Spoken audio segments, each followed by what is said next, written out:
He goes like this. He said, you have them turn around and you have them, the best, you have them unbutton the top and they come for that quick couple of seconds. They can give you a kiss and sit on your lap and you have them come in and kiss you, sit on you, put them right on it and you choke, straight. Have you ever thought about what a young, famous man like Mike Tyson was doing to meet his needs in jail? Well, the truth is, he was enjoying his best time in prison, thanks to a little white inmate. When Mike first started reading books to pass the time, he learned how to manipulate people, and he began manipulating the female prison guards, convincing them to have sex with him. Eventually, there came a point where Mike Tyson actually started loving prison. But there's so much more to the story. It wasn't easy to have sex in prison, especially with a female prison guard. What I'm about to tell you now is more twisted than any Netflix show you've watched. It all started when Mike noticed a white inmate getting a visit from a girl who was visibly pregnant. Mike assumed she was there to tell the guy that she was carrying someone else's baby and was about to break the news to him. But that wasn't the case at all. Instead, they were kissing, and he was tonguing her. The administration went crazy and confronted him, asking, "You don't care that your wife is having someone else's baby?" The guy simply answered, "Hey, this is my personal business. Why are you up in my business?" Curious, Mike asked him what the real deal was. The white guy replied, "They're my girlfriends, Mike. I've had 2 of them since I've been in here." Then he shared his secret. This is how you do it. You get your lady to come in wearing crotchless underwear and one of those loose summer dresses with buttons down the front. But you have her wear the dress backward, so the buttons are in the back. Then you request an outside visit and head to the yard where the picnic tables are set up. She sits on your lap, facing away from you, and you just give it to her right there. There are no cameras out there. You just have to watch out for the one guard who's monitoring the inmates. The white guy told Mike everything. But that turned out to be the biggest mistake of his life, one he would deeply regret. He should never have shared those details with Mike because what came next was unimaginable for the entire prison. Mike thought, why do I have to stop my sexual activities in prison? Why do I have to stop having sex?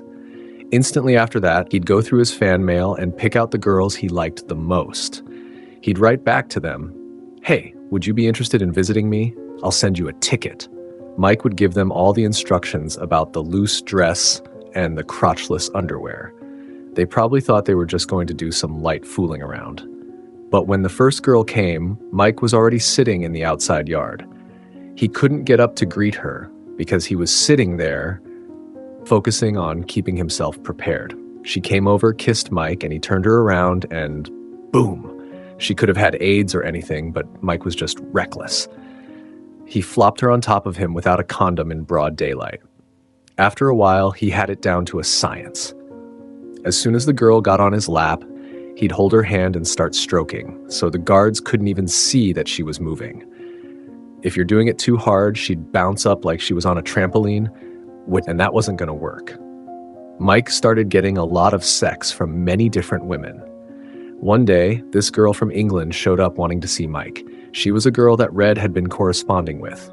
After his old prison letter writer Buck left prison, he had a young gangbanger named Red write the letters for him.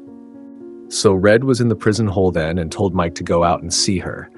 But he didn't tell Mike that they had an tumultuous relationship and were beefing. So Mike went out there thinking, this is going to be great. They sat down in the visiting room, and this girl started in on Mike. She was holding a baby. Suddenly she screamed, "Where's my diamond chain? Where's the watch I gave you? I want them back, you motherfucker!" Mike said, "Whoa, I didn't have to take this shit from some crazy lady I didn't even know." Mike called out to the guard, "I'm ready to leave," and he walked away. Then she complained to the administration, and they started an investigation.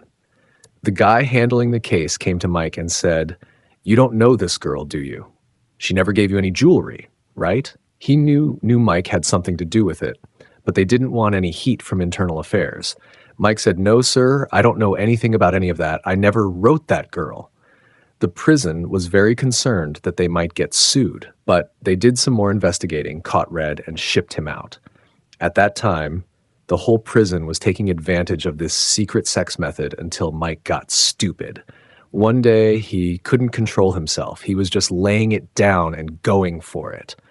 What happened was that the guard had left his post, circled around, and snuck up on Mike from behind, catching him in the act. Somebody probably ratted him out because the guards never left their position at the window. Mike got sucker punched. Around this same time, one of the girls who had visited Mike from Atlanta came out with an article in Star magazine. She claimed that Mike had gotten her pregnant in jail, and they showed a picture of her with a big belly. Thank God it was just a fake belly rigged up so she could sell the story to the rag. Mike was really relieved, but that marked the end of Mike and the whole prison's little sexual escapades. They canceled all outside visits for the entire prison. Everybody was so pissed off at Mike. They even called it the Tyson rule. When this method stopped working, Mike had to search for other ways to fulfill his desires. What happened next was even crazier than what you've heard so far. By that time, the only good guy in prison, Mike's roommate Earl, whom I also mentioned in the first part, was getting ready to get out. Before he left, he sat Mike down. He said, "Mike, when I leave, I want you to go with Wayno. He's the only good guy here. Be careful of all those other guys, Mike. You're an inmate, but those guys are convicts. They're going to do this until the day they die. Just stay with Wayno. He's not going to run you into some bullshit." Mike already knew Wayno by then, but they weren't close. They became close as soon as Wayno moved into the cell with Mike. In fact, they became so close that Wayno is still working with Mike to this day. Wayno practically ran that prison. He was in for dealing coke, but he had an IT background, so he worked processing the inmate tracking system. He was the president of Mike's dorm, the assistant coach of the varsity basketball team, and a leading member of the Islamic community there. Plus, he was from Indianapolis, so he had gone to school with a lot of the guards. He had even sold coke to some of those guards. Mike was supposed to be working in the recreation department of the prison. This role involved assisting with sports and fitness programs, allowing Tyson to stay connected with his passion for physical fitness so that he could be in the gym and train. However, most of the time, Mike was on the phone. He was a real phone hog. As soon as the count was cleared after breakfast and everyone was accounted for, he'd get on the phone. Each dorm had its own phone, and it was on a first-come, first-served basis with a sign-in sheet. Mike would have someone sign up for him and then trade them a couple of packs of cigarettes for their slot. He always told other prisoners that he had legal matters to handle and was on with his lawyers, but most of the time, he was talking to his friends and girls, and sometimes doing questionable things while listening to female voices. You know what I'm saying, right? When another inmate said, "Tyson, you've been on the phone for an hour," Mike would reply, "This is fucking legal business, okay? Go talk to the warden." Mike treated that phone like it was his umbilical cord to the outside world. He had close party friends all over the country who would talk to him anytime. One of them even had a dedicated phone line for him. This friend would go to parties, take his cell phone, and call Mike, putting girls on the line for him. And then Mike would indulge himself. You know the saying, hard times create hard men. Or, in Mike's case, hard situations. You get the idea. But there was another side of Mike Tyson developing in prison. When Mike wasn't on the phone, he was in his room reading. The judge really wanted Mike to get his GED, so he started studying for it with Muhammad Sadiq, who had become his spiritual advisor. Mike wasn't keen on math or subjects like that, so he started studying Chinese with a teacher Sadiq brought in. Can you imagine Mike learning Chinese? He actually learned enough to carry on conversations when he visited China years later. Mike was completely into reading. There's nothing better to pass the time in prison than reading a book. Wayno and Mike would read to each other in their room every night. One would have the book, and the other would use a thesaurus or dictionary to look up unfamiliar words. They even practiced using the words in sentences to lock them into memory. Mike enjoyed Will Durant's The Story of Civilization. He read works by Mao, Che, Machiavelli, Tolstoyevsky, Marx, Shakespeare, you name it. He tried Hemingway, but found him too much of a downer. He gravitated toward rebellious, revolutionary books. His favorite was Alexandre Dumas' The Count of Monte Cristo, and he strongly identified with the main character, Edmond Dantes. Whenever he felt lost in prison, he'd read some Dumas. Once Wayno and Mike became cellmates, they were unstoppable. Wayno ran a store out of his room, bartering commissary items at a rate of 2-to-1. If you wanted a bag of chips but didn't have money in your commissary, you'd go to Wayno. He'd give you a bag and mark your name down, expecting 2 bags in return later. Before Mike moved in, he told Wayno, "Brother, if there's anything in here you need now, take it. Take some soup." Wayno replied, "Mike, I don't need any of that because if you give me anything, I'm just going to flip it and make some money." Mike gave him a bunch of stuff anyway. By the time Mike moved in, their store had grown so large that they had to store merchandise in other inmates' rooms. They sold the usual commissary items, cookies, cigarettes, chips, but Mike decided to use his celebrity to their advantage. One time, Maya Angelou visited Mike and took a picture with him. That night, Mike was hungry and wanted some donuts another inmate had. He showed him the picture and said, "Hey, brother, I have the queen of intellect of our people here, Maya Angelou. Look at that picture. That's worth at least $50. The guy was so touched by the photo that he went and put $10 in Mike's commissary account each time until the $50 was paid off. Mike repeated this tactic whenever someone famous visited him. Some of the female fans who wrote to him would send Mike dirty pictures of themselves. So Mike sold the pictures and the letters separately. Either someone wanted some jerk-off material or they wanted a relationship. Sometimes Mike would give them the picture and the letter together. Depending on the girl's picture, Mike would figure out which demographic would be attracted to that particular girl. If Mike had a picture from a Midwestern woodsy type girl, he'd go to one of the redneck guys and say, "Check her out. It's funny, but some of those guys wrote to those women and ended up getting married to them." Then Mike progressed this business from selling dirty pictures to phone sex. When it was 7 a.m. in Indianapolis, it was 4 a.m. in LA. The clubs were just getting out, and Mike would call his friend Collect. He'd have a few girls up at his pad, ready for action. They'd charge guys for listening to her and the girls having sex. Sometimes Mike would find out the guy's name and then tell the girl to tailor her conversation to him. "Oh, John, you turn me on. I'm getting so wet now," she'd say. John paid through the nose for that. Mike was even getting his friends on the outside laid. He had a friend in Chicago who owned the hottest club in town, and Mike would send girls who wrote to him from Chicago to his friend's club so his friend could check them out and see if they were good stuff. That was an investment in Mike's future. If they were nice, Mike would see them when he got out. Wayno and Mike were wheeling and dealing like crazy. They expanded their store to something like 7 or 8 rooms.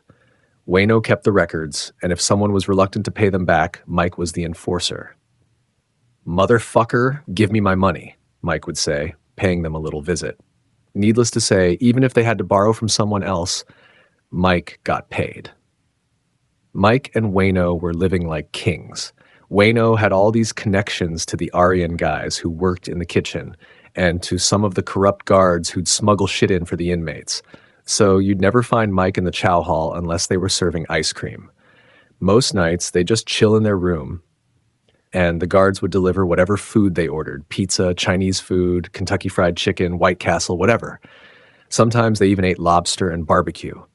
Mike had a guy on the payroll. He was a guard, but smuggled food for them. Mike understood that greed was at the core of human beings. He knew that you could always pay people to do shit for you. You could buy people pretty cheap. One day, Mike said to a guard, "Yo, can you get me any bitches?" The guard didn't flinch. He stood there like, "How many you want to get?" Mike said, "Listen, it doesn't even have to be all that deep, right? Can I fuck that fucking guard right there? Do you think she's down? I'll give her $1,000. Now, the guard was thinking about his kickback. "Mike, are you serious? Because I will talk to this bitch right now. I know this bitch from the clubs, Mike. This bitch will fuck you," the guard said. Mike thought he'd say something like, "Don't worry about it. I'll try to drop it by her later." But the guard was ready to make it happen. Mike got a little nervous that he might get in trouble. Brother, you're conducting yourself like a savage," Wayno told Mike. "Go in the room and wash your face, brother. Conduct yourself like a businessman." So Mike dropped the idea. In prison, they just kept trying to break your spirit. If they saw you having a friend who was helping you do your time, they would take him away and ship him out. They did that to Wayno in the middle of the night. They sent him to Wabash, a brand new level 4 facility with a supermax. By the time Wayno left, Mike was a straight A prisoner. He never drank the whole time he was in prison, and he didn't smoke any pot. Nobody would have sold him any, even if someone wanted some. Everyone just wanted Mike to get into shape so he could come out strong and start fighting again. But Mike couldn't give up his sex, so he started getting it from the inside. It began when they made him join the drug counseling program. If you passed the test, you'd get time taken off your sentence. So everyone, from the superintendent to Don to the inmates, encouraged Mike to take the class. Even the drug counselor approached him and said, "I can help you get 6 months taken off your time." So Mike went to the class taught by a nice lady. She was a little big, but beggars can't be choosers. Mike attended the class for a few days before she came over to check his work. Mike started whispering in her ear, "How are you doing?" He so desperately wanted to get her. But she turned around on him and started talking street. "Boy, anybody else says this to me, I'd have them shipped right out of here to Pendleton. You come in here and sexually harass me? Murderers wouldn't even come to me with that bullshit." Mike responded, "Well, I am not one of those people. I'm just a man seeing somebody that needs some help like myself. We're both in a situation where we need help. I'm sorry, I didn't mean to say that, but I just saw you come in the other day with your son. I know you guys aren't doing so well, so if I can help you, please just let me know. I'm sorry." She then told Mike about her roof caving in during the last storm, and Mike thought, "Yes, this is working." "So you've got a caved-in roof, and you've got the baby in there? Wild dogs could come in there and bite him. Anything could happen to you. You can't defend yourself. You're a single mother." She replied, "Yeah, and you're going to send somebody to fix it? How are you going to do this shit?"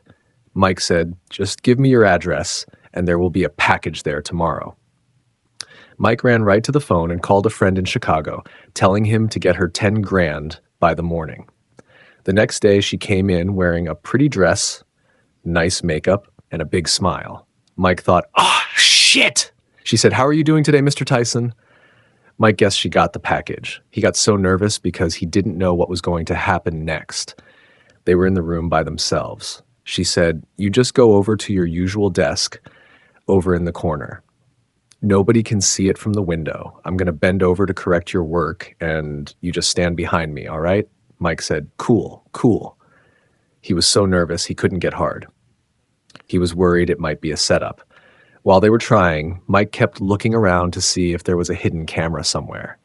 He was scared that any minute someone would kick in the door and accuse him of rape. He tried to put that out of his mind, but he couldn't get hard. He thought of nasty things, touched her, licked her, but nothing worked. He even tried to stuff it in, but no luck. Mike finally said, "This is just not going to work. Let's try this some other time."